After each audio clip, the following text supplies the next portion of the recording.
Di balik layar berita dunia, tragedi kemanusiaan di Gaza masih terus berlangsung. Sunyi, tapi memilukan.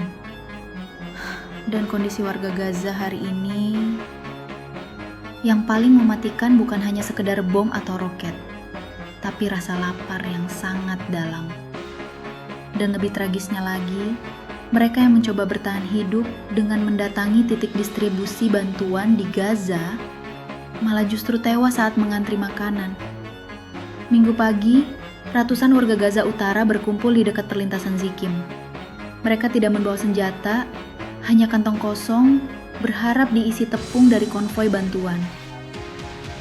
Tapi sebelum truk bantuan sempat dibuka, suara tembakan menggelegar. Tubuh-tubuh roboh satu persatu, jeritan menggema di tengah debu. Setidaknya 79 hingga 92 orang tewas di tempat itu. Kebanyakan ditembak saat hanya berdiri atau menunggu giliran. Sebagian korban adalah remaja, bahkan anak-anak. Yang selamat pun tak bisa berbuat banyak. Tak ada ambulans, tak ada jalan aman. Banyak dari mereka hanya bisa mengangkat jenazah di atas sepeda atau gerobak kayu.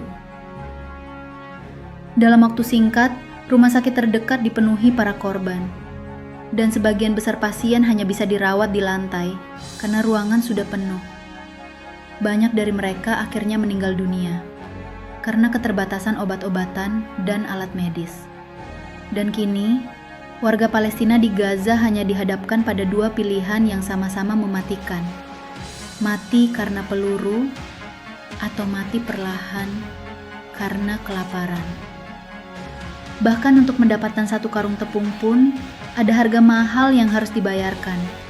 Entah itu karena luka, kehilangan, atau bahkan nyawa. Kenyataan ini bukan sekadar gambaran suram, tapi juga sudah menjadi bagian dari kehidupan sehari-hari warga Palestina yang berada di Gaza. Sangat ironi, bukan? Selain itu, menurut laporan dalam 24 jam terakhir, lebih dari 19 orang meninggal dunia bukan karena peluru, tapi juga diakibatkan karena kelaparan. Dan angka ini terus bertambah dari waktu ke waktu. Di salah satu kamp pengungsian, antrian panjang mengular di bawah terik matahari. Warga Palestina berdiri berdesak-desakan, menunggu makanan yang sedang dimasak oleh relawan. Bukan di restoran ataupun dapur umum yang layak, melainkan hanya sebuah tenda darurat dengan tungku seadanya. Setiap kali makanan matang, kerumunan yang kelaparan langsung menyerbu.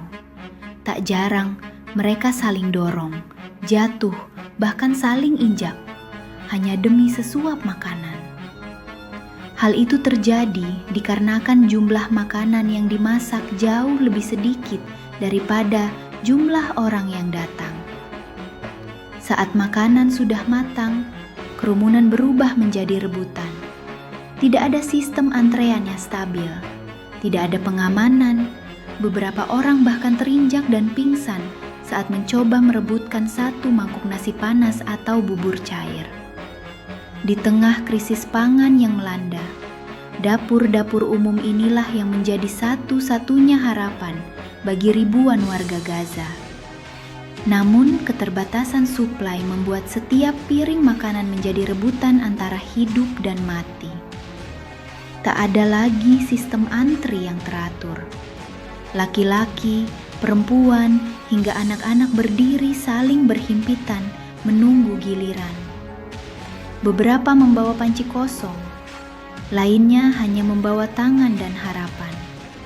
Mereka rela menunggu berjam-jam, meski udara panas dan debu menyesakkan napas. Tapi ketika makanan mulai dibagikan, suasana langsung berubah ricuh. Dorongan dari belakang membuat orang-orang jatuh.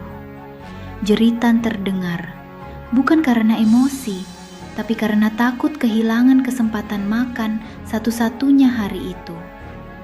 Banyak yang pingsan karena dehidrasi dan kelaparan. Beberapa luka-luka akibat terinjak saat kerumunan mulai panik. Namun di balik semua itu, yang paling menyayat hati adalah nasib anak-anak. Salah satu relawan medis mengabadikan momen seorang anak perempuan berusia sekitar 9 tahun yang dilarikan ke rumah sakit. Tubuhnya hanya tinggal tulang dan kulit. Ia tak bisa bicara, tak bisa menangis. Yang tersisa hanya napas pendek dan tatapan kosong.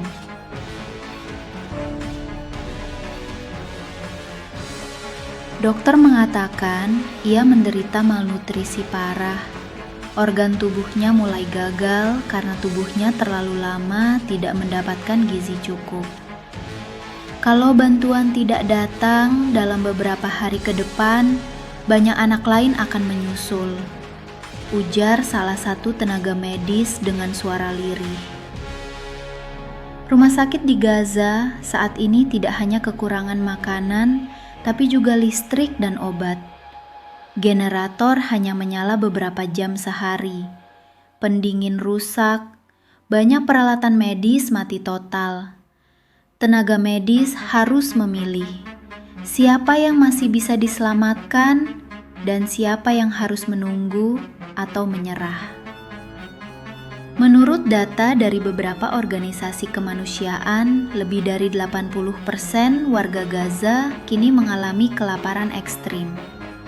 Bantuan makanan tidak bisa masuk karena jalur distribusi ditutup atau dibatasi. Sementara serangan udara dan darat masih berlangsung setiap hari, membuat kehidupan warga sipil seperti berada di neraka terbuka. PBB dan berbagai lembaga internasional sudah mengeluarkan pernyataan darurat. Tapi realita di lapangan berbicara lain. Hingga kini, ribuan ton bantuan menumpuk di perbatasan tak bisa masuk karena blokade. Di sisi lain, anak-anak meninggal setiap jam bukan karena peluru, tapi karena perut kosong. Ini bukan sekedar konflik politik atau perang wilayah. Ini adalah krisis kemanusiaan yang menguji nurani dunia. Setiap hari, warga Gaza harus memilih antara lapar atau luka, antara berdiri dalam antrean makanan atau berlari dari ledakan. Mereka tidak minta lebih, hanya ingin hidup. Kondisi Gaza hari ini bukan sekadar konflik. Ini adalah runtuhnya batas kemanusiaan. Ketika anak-anak harus meregang nyawa, bukan karena peluru, tapi karena perut kosong. Ketika satu karung tepung dibayar dengan nyawa, maka dunia seharusnya tak lagi diam. Dalam 24 jam terakhir, lebih dari 19 warga meninggal bukan karena senjata, tapi karena kelaparan yang dibiarkan. Sementara antrean makanan berubah menjadi desakan putus asa, dan rumah sakit penuh dengan tubuh-tubuh lemah akibat gizi buruk. Ini bukan hanya tentang Gaza. Ini adalah cermin bagi kita semua. Seberapa jauh dunia bersedia membiarkan manusia mati pelan-pelan karena kepedulian yang hilang. Jika tak ada tindakan nyata dari komunitas internasional, maka sejarah akan mencatat bahwa kita semua pernah menyaksikan penderitaan ini dan memilih untuk tidak berbuat apa-apa.